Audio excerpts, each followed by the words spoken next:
Hello बच्चा लोग, welcome to my YouTube channel it's business. I hope आप सब ठीक हो और नवरात्र भी आप लोगों ने बहुत अच्छे से सेलिब्रेट किया होगा। ठीक है, तो फिलहाल फेस्टिव वाइब्स को इन साइड में करते नेक्स्ट चैप्टर पे, उसी चैप्टर के लास्ट टॉपिक पे ध्यान देते हैं। ठीक है, लास्ट टॉपिक है, बहुत ईजी है और आपको इसके लिए कुछ नोट्स अगर चाहिए होंगे तो वो आप टेलीग्राम पे ही मिलेगा। बिकॉज यहाँ पे ना हमें लगता है कि कुछ लिखवाने की जरूरत ही नहीं। आपको बस एक मौसम समझना है कि ये टॉपिक है क्या। ठीक है, और जब आप समझ जाओगे तो आप इसे खुद अपने लैंग्वेज में लिख सकते हैं। ठीक है, तो आज का टॉपिक देख लेते हैं कि है क्या। राइट, तो आज का टॉपिक हमारा इकोनॉमिक इन्वायरमेंट ऑफ इंडिया। ठीक है, यानी कि इंडिया की इकोनॉमिक इन्वायरमेंट के बारे में देखेंगे। तो जब भी हम इंडिया की इकोनॉमिक बोल रहे हैं, ठीक है, तो हमारे पास इकोनॉमिक्स में एक बुक है माइक्रो और दूसरी बुक क्या थी, माइक्रो। तो यहाँ से कुछ समझ में आ रहा है कि अगर हम इंडिया की बात कर रहे हैं तो किस चीज़ की बात कर रहे होंगे, ऑब्वियस सी बात है, हम मैक्रो लेवल की बात कर रहे हैं। ठीक है, कि अभी हम देखेंगे कि इंडिया की जो भी इकोनॉमी थी मैक्रो लेवल पे हम लोग देखने वाले हैं कि ऑल इन इंडिया इकोनॉमिक हालत कैसी थी। ठीक है, तो नॉर्मली आपको इस टॉपिक में ना आपने तीन चीज़ें देखी होंगी बहुत ज़्यादा हाईलाइटेड है।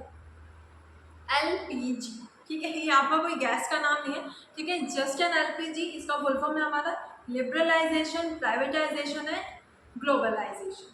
ठीक है, हमें बस इसी तीनों पे ध्यान देना है और अगर आपके एग्जाम में ये टॉपिक आता भी है तो आपको सिर्फ इन्हीं तीन टॉपिक को अच्छे से समझा देना है। ठीक है, ज़्यादा कुछ नहीं करना है, बस इन्हीं तीन टॉपिक को अच्छे से समझा देना है। ठीक है, बहुत ईजी है, नाम से ही आपको आधा आधा थोड़ा थोड़ा समझ में आ रहा है, आधा आधा बोल रहे हैं।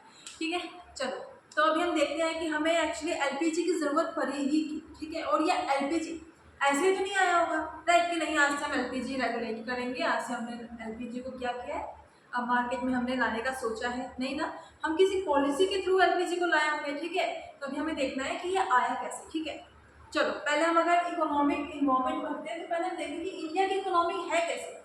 राइट, हमारे पास तीन टाइप की इकोनॉमी होती है, ये भी समझो। ठीक है, तभी तो समझ पाओगे कि इंडिया की अगर ये इकोनॉमी है तो क्यों है। ठीक है, चलो, तीन टाइप की इकोनॉमी होती है हमारे पास, कौन कौन सी होती है।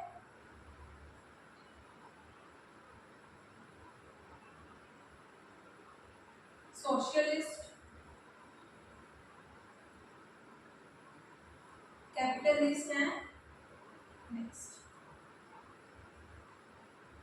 लिखने को हम मिक्स नीचे भी लिख सकते थे, बट समझ जाओ मिक्स का मतलब क्या हो गया, सोशलिस्ट प्लस कैपिटलिस्ट। अच्छा, सोशलिस्ट का मतलब क्या, सोशल है ना, सोसाइटी, इसी को चाहिए ना, नाम से अगर समझने को बोला जाए फिर तो ये समझोगे कि मैम ने बोला सोशलिस्ट, तो सोशलिस्ट का मतलब हो गया सोसाइटी से जुड़ा, सोशल चीज़ों से जुड़ा हुआ, वही हो गया हमारा सोशलिस्ट। ठीक है, तो अच्छा, सोशल का जब हम सोशल की बात करते हैं या हम सोचते हैं कि यार सोशलिस्ट चीज़ें, तो इसमें हमारा दिमाग सबसे पहले कहाँ जाता है, गवर्नमेंट की तरफ, कि सोशलिस्ट जितने भी काम होंगे वो सारे कौन करेगा, गवर्नमेंट। तो जब हम बोलते हैं सोशलिस्ट इकोनॉमी, यानी कि यहाँ पे प्रायोरिटी किसको दी जा रही होगी, गवर्नमेंट को। ठीक है, कौन प्रायोरिटी में रहेगा यहाँ पे, गवर्नमेंट प्रायोरिटी में रहेगी। सारे के सारे डिसीजन, ज़्यादा से ज़्यादा ऑर्गेनाइजेशन किसके होंगे यहाँ पे, गवर्नमेंट के होंगे। ठीक है, करेंटली जो हमारा सोशलिस्ट है ना वो कौन कौन सी कंट्रीज में चल रहा है, यूएसएसआर, पहले नाम यूएसएसआर था बट नाम हमसे रशिया से जानते हैं। ठीक है, तो यूएसएसआर, रशिया लिख दो, और एक है हमारा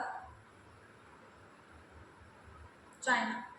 ठीक है, यहाँ पे मोस्टली चीज़ें गवर्नमेंट के अंदर ही चलती है। ठीक है, समझ में आया। तो सोशलिस्ट क्या है, वो इकोनॉमी या वो economic condition of that country जहाँ पे गवर्नमेंट फर्स्ट प्रायोरिटी में है, जहाँ पे गवर्नमेंट को हम लोग ज़्यादा सुन रहे हैं। ठीक है, गवर्नमेंट की कंपनियाँ ज़्यादा है, गवर्नमेंट ज़्यादा अपना रूल्स एंड रेगुलेशन इम्प्लीमेंट करती है। ठीक है, दूसरा आता है हमारे पास सोशलिस्ट। ठीक है, सॉरी, कैपिटलिस्ट। कैपिटलिस्ट नाम में ही कैपिटल है, इट मीन्स पैसा, है ना। कैपिटल का मतलब कॉमर्स में भाई पैसा ही होता है। ठीक है, तो अगर हमने कैपिटलिस्ट कैपिटलिस्ट कहा, इट मीन्स हम प्राइवेट सेक्टर की बात कर रहे हैं, प्राइवेट सेक्टर मतलब पैसा।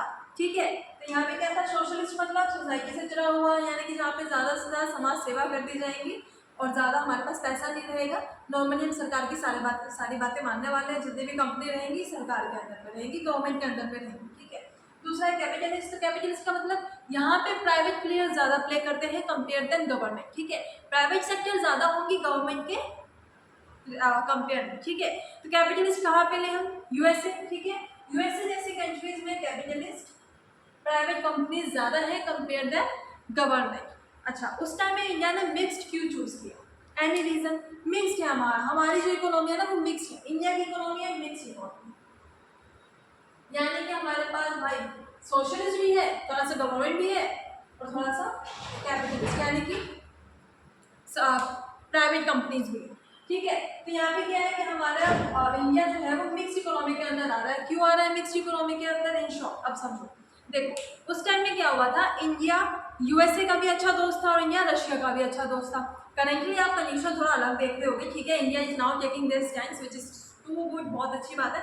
जियोपॉलिटिक्स को साइड में करते हैं, फिलहाल इसको देखते हैं। ठीक है, देखो क्या है कि सोशलिस्ट और कैपिटलिस्ट, तो उस टाइम में इंडिया का रशिया के साथ भी बहुत अच्छा रिलेशन था और यूएसए के साथ भी बहुत अच्छा रिलेशन था।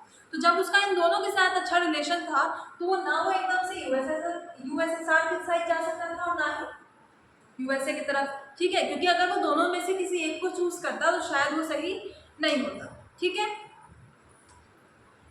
तो इंडिया ने क्या चूज किया? Middle path. ठीक है, कि हम भाई थोड़े से सोशलिस्ट भी हो जाते हैं, थोड़े से कैपिटलिस्ट भी हो जाते हैं। ठीक है, तो क्या होगा, मेरा जो कंट्री है वो दोनों के साथ बैलेंस करके चलेगा। बट अगर आप अब देख रहे होगे तो इंडिया थोड़ा बेंड हो रहा है कैपिटलिस्ट की तरफ। हर एक चीज प्राइवेटाइज हो रही है ना, तो ये किस चीज की निशानी, किस चीज को शो कर रहा होता है? कैपिटलिस्ट को। ठीक है, एक बार और समझो, सोशल तीन टाइप की इकोनॉमी होती है, जो कंट्रीज हैं वो तीन टाइप की इकोनॉमीज में डिवाइड होती है।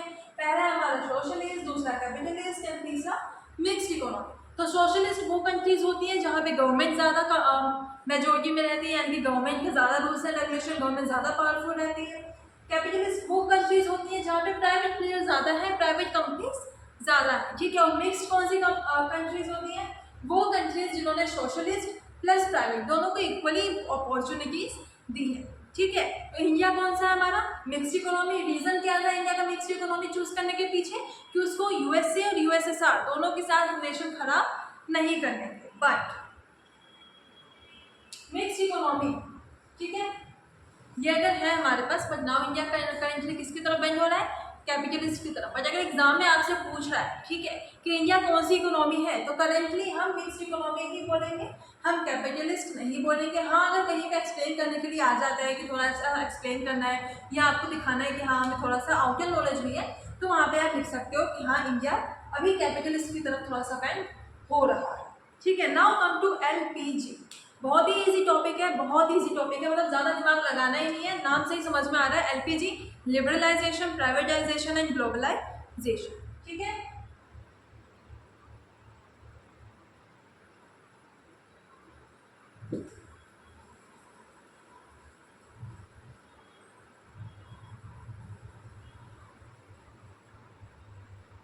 ये कौन से पॉलिसी की तरफ से लाए गए थे? अच्छा, इसको लाने के पीछे ना कुछ रीजंस थे। देखो, इंडिया बहुत ज़्यादा हम लोग किससे निकल के आए हुए थे, लाइक एक कॉलोनियल एरा था हमारा, जहाँ पे दूसरे कंट्रीज़ के लोग फॉरेनर्स आके हम पे राज करके गए थे। तो हमारी जो कंट्री थी, हमारे जो गवर्नमेंट थे, वो थोड़े से डरे हुए थे, तो उन्होंने रूल्स और रेगुलेशन ना बहुत ज़्यादा हार्ड बनाए। ठीक है, कि दूसरी कंपनी इंडिया में नहीं आ सकती, दूसरे कंट्री के लोग इंडिया में आके ट्रेड नहीं कर सकते। अगर उन्हें लाइसेंस चाहिए तो हम 2-2, 3-3 साल लाइसेंस में दे रहे हैं उनको, क्योंकि बहुत ज़्यादा रेस्ट्रिक्शन लगाए हुए थे, बहुत ज़्यादा रेस्ट्रिक्ट चेकिंग हो रही थी उस टाइम में। ठीक है, तो यहाँ पे क्या दिख रहा था कि बाहर की कंट्रीज अगर इंडिया में आना भी चाहें, इन्वेस्ट भी करना चाहें, तो उनको बहुत ज़्यादा टाइम लग रहा था, जो कि सही बात नहीं है, क्योंकि आप कहीं भी जाओगे तो आपको फास्ट काम चाहिए होगा, कंपेयर देन आपका लाइसेंस ही 1-2 साल में मिल रहा है। ठीक है, तो यहाँ पे क्या चूज़ किया इंडिया वालों ने? उन्होंने चूज किया न्यू इंडस्ट्रियल पॉलिसी।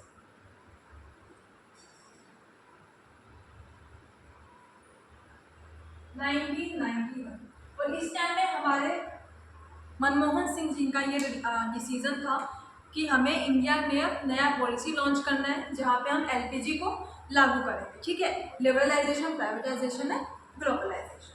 तो न्यू इंडस्ट्रियल पॉलिसी, इसको लाने के पीछे क्या था कि इंडिया उस टाइम में बहुत ज़्यादा फाइनेंशियल पीछे चल रहा था। बहुत ज़्यादा फाइनेंशियल पीछे चल रहा था का मतलब, देखो जब हम किसी बाहर की कंट्री से ट्रेड नहीं करेंगे, हम खुद सामान बना रहे हैं, खुद ही बेच रहे हैं, तो मेरे पास पैसा कहाँ है? मेरे पास तो उतना ही पैसा लगेगा, सामान बना रहे हैं, वही सामान फिर दूसरों को दे रहे हैं, वही लोग फिर वही सामान खरीद रहे हैं, मतलब सिर्फ वही मनी मेरे कंट्री में सर्कुलेट हो रही है, मेरे पास एक्स्ट्रा मनी कुछ आ ही नहीं रहा है, उल्टा पैसा कम ही होते जा रहा है। क्योंकि लोग अब सेव करना भी शुरू करेंगे ना, तो लोग अपने घर में ही रखना शुरू कर देंगे, मार्केट में पैसा ही नहीं रहेगा तो कंट्री रेगुलेट करेगी ही नहीं। ठीक है, यही इशू हुआ था जिसकी वजह से इंडिया के पास पैसा नहीं था उस टाइम में सर्वाइव करने के लिए।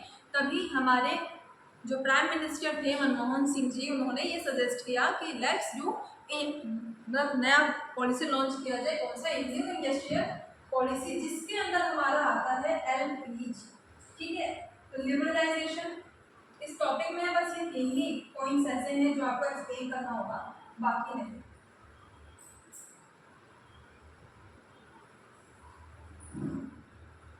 प्राइवेटाइजेशन है, ग्लोबलाइजेशन।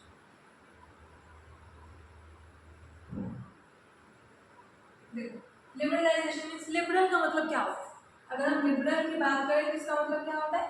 थोड़ा सा फ्रीडम देना। ठीक है, फ्रीडम देना but with rules and regulation, उसको हम क्या बोलते हैं? लिबरल होना। ठीक है, तो लिबरलाइजेशन मीन्स क्या होता है कि हमने सामने वाली कंट्री को अब थोड़ी सी छूट दी है कि भाई तुम आओ, तुम इंडिया में आओ, तुम इन्वेस्ट करो, तुम अपनी बिजनेस सेटअप करो, तुम्हारे पर लाइसेंस थोड़ा सा हम कम लगाएंगे या लाइसेंस हम तुम्हें तुरंत दे देंगे। ठीक है, ज़्यादा तुम्हें रूल्स एंड रेगुलेशंस फॉलो नहीं करने हैं, बट कुछ रेस्ट्रिक्शन हम अभी भी लगा के रखेंगे। नॉर्मल सी बात है, अगर कोई कंपनी आपके देश में आ रही है तो आप थोड़े से रूल्स एंड रेगुलेशन उसके ऊपर लगाओगे। ठीक है, तो लिबरलाइजेशन से क्या प्रॉफिट होगा कि नई नई टेक्नोलॉजी, नए नए कंपनीज हमारे कंट्री में आते, इन्वेस्ट करते और हमें मनी मिलता। ठीक है, हमारे लोगों को एम्प्लॉयमेंट मिलता। ठीक है, नेक्स्ट है हमारा प्राइवेटाइजेशन। तो प्राइवेटाइजेशन का मतलब क्या होता है? डिसइन्वेस्टमेंट। ठीक है, यानी कि हमने जो भी हमारे पास कंपनीज थी उनमें गवर्नमेंट का शेयर थोड़ा सा कम कर दिया और प्राइवेट प्लेयर्स को चांस दिया है कि आप अब फ्रंट पे आके खेलिए। ठीक है, तो यहाँ पे प्राइवेटाइजेशन का मतलब क्या था कि गवर्नमेंट ने कहीं हर जगह से अपने शेयर्स निकाल लिए हैं, बट कुछ सेक्टर अभी भी गवर्नमेंट ने अपने अंदर रखे हुए थे जो कि इंपॉर्टेंट भी थे। ठीक है, जो कि गवर्नमेंट के थ्रू ही रेगुलेट किए जाते थे। ठीक है, तो प्राइवेटाइजेशन का मतलब गवर्नमेंट ने अपना शेयर कंपनी से निकाल लिया है, बैक कर दिया। ठीक है, और बाकी के जितने भी शेयर्स उन्होंने निकाले उन फ्रंट पे प्राइवेट प्लेयर्स को रखा, उन्हें खेलने का मौका दिया। ठीक है, क्योंकि ये प्राइवेट प्लेयर्स ना रिस्क लेना चाहते हैं। ठीक है, तो अगर वो रिस्क लेंगे तो हमारी कंपनी अच्छा ग्रो करेगी। ठीक है, हमारी कंट्री भी अच्छा ग्रो करेगी। नेक्स्ट है हमारा ग्लोबलाइजेशन। नाम में क्या है? ग्लोबल। ग्लोबलाइजेशन का मतलब दूसरी दूसरी कंट्री से रिलेशन बनाना, फिर उनके साथ काम करना। ठीक है, उनकी कंपनी हमारे पास आएगी, हमारी कंपनी बाहर जाके ट्रेड करेगी। ठीक है, तो इससे क्या होगा? अलग अलग कंट्री से हमारा रिलेशन बनेंगे। एक तो गवर्नमेंट की साइड से भी देखो तो इंटरनेशनल हमारा रिलेशन जो होंगे वो स्ट्रॉन्ग बनेंगे, प्लस हमें प्रॉफिट भी होगा। ठीक है, तो लिबरलाइजेशन, प्राइवेटाइजेशन और ग्लोबलाइजेशन क्या था?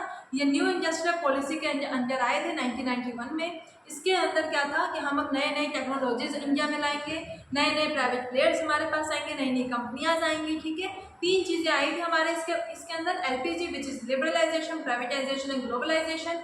लिबरलाइजेशन में थोड़ी सी फ्रीडम देना कि हाँ आपका लाइसेंस तुरंत बन जाएगा, कुछ रूल्स एंड रेस्ट्रिक्शंस कम हो जाएंगे और आप हमारे कंट्री में आके फ्रीली प्ले कीजिए। ठीक है, यानी कि अच्छे से इन्वेस्ट कीजिए और रिलेशंस अच्छे स्ट्रॉन्ग बनाइए। ठीक है, नेक्स्ट है प्राइवेटाइजेशन। प्राइवेटाइजेशन में क्या था?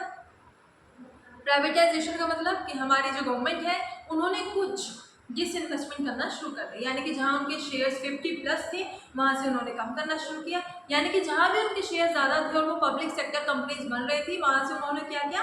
अपने शेयर्स निकालना शुरू किया और किनको चांस दिया? प्राइवेट प्लेयर्स को, ताकि वो फ्रंट पे आकर खेले और रिस्क ले। प्लस उनके रिस्क लेने से अगर हमारी कंट्री बेनिफिट में जाती है तो फिर ये हमारे लिए बेटर अपॉर्चुनिटी थी हमारे कंट्री के फाइनेंशियल कंडीशन के। ठीक है, नेक्स्ट है ग्लोबलाइजेशन। तो ग्लोबलाइजेशन मीन्स नए नए कंट्रीज के साथ रिलेशन बनाना। ठीक है, जो कि हमारी गवर्नमेंट के लिए भी अच्छा था और हमारे कंट्री के लिए भी अच्छा था। ठीक है, अब आता है हमारा सबसे लास्ट विच इज डीमोनेटाइजेशन। ठीक है, अभी ये लेटेस्ट ही हुआ था, आप सबको पता होगा।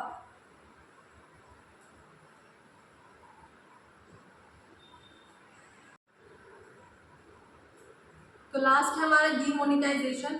डीमोनेटाइजेशन में क्या हुआ था? हुआ कब था ये पता है?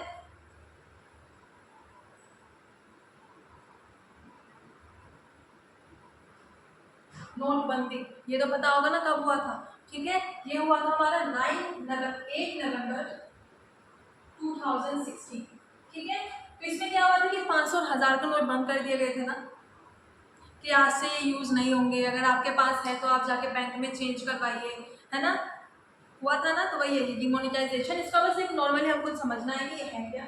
डिमोनेटाइजेशन गवर्नमेंट करती है ताकि जो भी हमारे पास करप्शन है या जो भी फंड हमारे पास है लेकिन वो टेरर के लिए यूज़ हो रहा है, वो स्मगलिंग के लिए यूज़ की जा रही है, ठीक है, कुछ ब्लैक मनी है, तो वो हमारी कंट्री उसे रिकवर कर पाए और सही काम में यूज़ कर पाए, ठीक है। इस टाइम में क्या हुआ था कि कंट्री गवर्नमेंट ने बैंक को कहा था कि आप एक लिमिट तक पैसा लीजिए प्लस उसे नए नोट्स में ट्रांसफर करके वो सामने वाले को दे दीजिए, प्लस वो सेविंग्स जो हम अभी तक मार्केट में लेके नहीं आए थे, जब नोटबंदी हुई थी सबके घर से पैसा निकला था ना, मम्मी के पॉकेट से पैसे निकले थे, तो वो क्या था, सेविंग्स थी, जो कि अभी मार्केट में नहीं था लेकिन वो हमारे घर में पड़ा हुआ था जिसका कोई यूज़ नहीं था।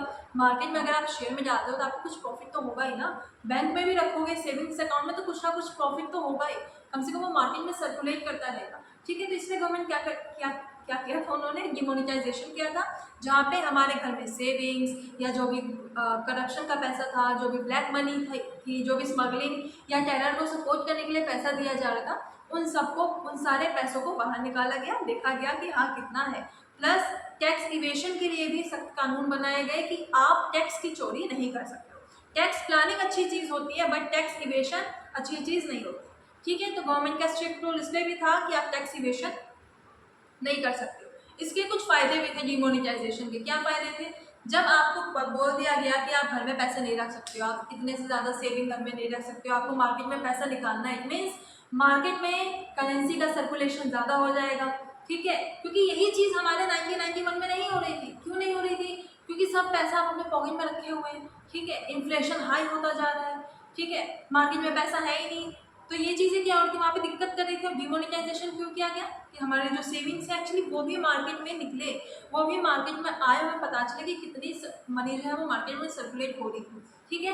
प्लस डिजिटल की तरफ हम डिजिटल पेमेंट्स की तरफ हम लोग ज़्यादा बढ़े, ठीक है, क्योंकि सारा पैसा अगर हमने बैंक में रखा हुआ है तो क्यों ना हम डिजिटल पेमेंट ही तो करेंगे, कैशलेस सोसाइटी, ठीक है। तो कुछ ना कुछ इसकी अपॉर्चुनिटीज भी थी। चलो ये भी देखते हैं। तो ये पहला पॉइंट, कभी भी डिमोनेटाइजेशन लिखो तो स्टार्ट में कब हुआ था, कौन कौन से नोट बंद हुए थे वो भी लिखो, ठीक है। 500 और 1000 के नोट बंद हुए, ठीक है। यानी कि कुछ जनरल चीज़ें बताओ, वैसे ज़्यादा आता नहीं है, ठीक है, नॉर्मली बस आपसे कभी एक्सप्लेन करने के लिए आ जाएगा ये, क्योंकि लास्ट के टॉपिक्स हैं एलपीजी हो गया और प्लस ये आपके इंडियन इकोनॉमी का भी पार्ट है, तो आई डोंट थिंक ये ज़्यादा आता है, वेल आता नहीं है ज़्यादा, बिकॉज अगर आप बिजनेस इन्वॉल्वमेंट का पॉइंट ऑफ व्यू से देखो तो आपके लिए वो 5 डायमेंशन जो है ना वो बेहद इंपॉर्टेंट होते हैं। ये तो लाइक आप एक ग्लांस करके देख लो कि हाँ होता क्या है, और बहुत ही ईजी है, लाइक एक कहानी की तरह है, तो आप उसे को समझ लो, ठीक है। इसके इम्पैक्ट, ठीक है, तो इम्पैक्ट्स देख लेते हैं। इम्पैक्ट्स क्या क्या थे, पहला इम्पैक्ट था हमारा डिजिटल पेमेंट, दूसरा था कैशलेस सोसाइटी, यानी कि हम लोग डिजिटल पेमेंट ज़्यादा करने लगे थे अब, ठीक है। कैशलेस सोसाइटी हमारी थी, ठीक है, क्योंकि हम अब ज़्यादा से ज़्यादा सेविंग कैश मीन्स सॉरी ज़्यादा से ज़्यादा सेविंग हम अब बैंक में कर रहे हैं, हम अपने पॉकेट में निकल रहे हैं कि भाई कब डिमोनेटाइजेशन हो जाए, नहीं तो फिर से हमें नोट लेके अब बैंक में लाइन में लगना पड़ेगा कि अब कब मेरी बारी आए, कब वो पैसा चेंज करवाएं, ठीक है। ये तो इसके पॉजिटिव इम्पैक्ट है कि भाई ठीक है हम डिजिटल की तरफ चले गए, हम कैशलेस सोसाइटी बन गई, ठीक है। उस टाइम में तो अवार्ड से मिल रहे थे कि कौन सबसे ज़्यादा ट्रांजेक्शन कर रहे हैं, है ना। अब इसके कुछ नेगेटिव इम्पैक्ट भी तो होंगे। नेगेटिव इम्पैक्ट क्या होंगे कि एक अचानक से ना स्लो डाउन हो गया था इकोनॉमिक एक्टिविटी, ठीक है। यानी कि अगर आपने कुछ नोट बंद किया है, लोग अभी ना कहीं जा रहे हैं ना कहीं इन्वेस्ट कर पा रहे हैं, क्योंकि उन्हें टेंशन किस चीज़ की है कि जल्दी से जल्दी मेरे ये पैसे जो है वो नए नोट्स में एक्सचेंज हो जाए, ठीक है। प्लस जो हमारे इनफॉर्मल और रूरल सेक्टर्स में कंपनीज थी उनको दिक्कत हो रही थी, क्योंकि उनको लाइक कैश को ट्रांसफ़र करवाने में दिक्कत हो रही थी, भले उनका वो ब्लैक मनी नहीं था बट इसके उनके पास वो कुछ सेविंग्स भरे हुए थे जिनको उन्होंने चेंज करवाए, ठीक है। और वैसे वो कमा भी कम रहे थे तो उनके लिए वो भी थोड़ा सा हार्ड हो जाता है, ठीक है। चलो डिमोनेटाइजेशन क्या है, डिमोनेटाइजेशन मीन्स नोटबंदी, जहाँ पे हम लोग क्या करते हैं कुछ नोट्स को बंद कर देते हैं, उनका लीगल टेंडर बंद कर देते हैं कि फिलहाल हम इसे यूज़ नहीं करेंगे या करेंगे भी तो एक लिमिट तक करेंगे, ठीक है, इसके आगे हम इसका यूज़ नहीं कर सकते। नेक्स्ट कब हुआ था, 8 नवंबर 2016 का हुआ था। 500 और 1000 के नोट को बंद कर दिया गया था, ठीक है, कि अब आप ये यूज़ नहीं करोगे। क्या रीजन है इसको बंद करने के पीछे, करप्शन, स्मगलिंग, टेरर फंड्स, ठीक है, सब कुछ लिख देना है, जो जो दिमाग में आ रहा हो ना और लगे कि भाई ये तो नेगेटिव है लिख लो, ठीक है। फिर इसका इम्पैक्ट क्या था, इम्पैक्ट इसका पॉजिटिव में क्या था कि डिजिटल पेमेंट्स करने लगे थे, कैशलेस सोसाइटी हो गई थी, ब्लैक मनी को वाइट मनी में चेंज कर दिया था। टैक्स जो हमारे पास एडमिनिस्ट्रेशन थे उन्होंने क्या किया था, टैक्स लेना शुरू किया था विद पेनल्टी, ठीक है, क्योंकि अगर आप टैक्स इवेशन कर रहे हो तो ये गलत है, ठीक है, टैक्स इवेशन करना कोई भी सही बात नहीं है। नेक्स्ट क्या था हमारा नेगेटिव इम्पैक्ट्स क्या क्या थे इसके, कि स्लो डाउन दिखाता हमें हमारी इन्वायरमेंट में, हमें हमारी इन्वायरमेंट एक्टिविटी में, इकोनॉमिक में, क्योंकि उस टाइम के लिए सबका मेन मोटिव क्या था कि हमें पैसे एक्सचेंज करवाने कंपेयर देन पैसे इन्वेस्ट करने। ठीक है, तो इसी के साथ थर्ड चैप्टर ना अच्छे से कंप्लीट हो रहा है। नोट्स आपको 2 दिन में टेलीग्राम और इंस्टाग्राम जहाँ भी आपको चाहिए होगा लेट मी नो। टेलीग्राम पे तो मिल ही जाएंगे, अगर आप टेलीग्राम नहीं इंस्टॉल कर रखे हो, करना भी नहीं है कि मतलब हाँ डिस्ट्रैक्शन है, तो आप इंस्टाग्राम पे भी हमसे कनेक्ट होकर ले सकते हो। ठीक है, आपको ये चैप्टर में अगर कोई भी दिक्कत हो तो लेट मी नो, हम पूछ सकते हो फ्रीली। वेल एक बार और रिवाइज करवा दे रहे हैं कि था क्या। चलो स्टार्ट टॉपिक होता है हमारे इकोनॉमिक एक्टिविटी से ऑफ इंडिया। ठीक है, 3 टाइप की तीन टाइप की इकोनॉमी होती है हमारे वर्ल्ड में। ठीक है, कौन कौन से?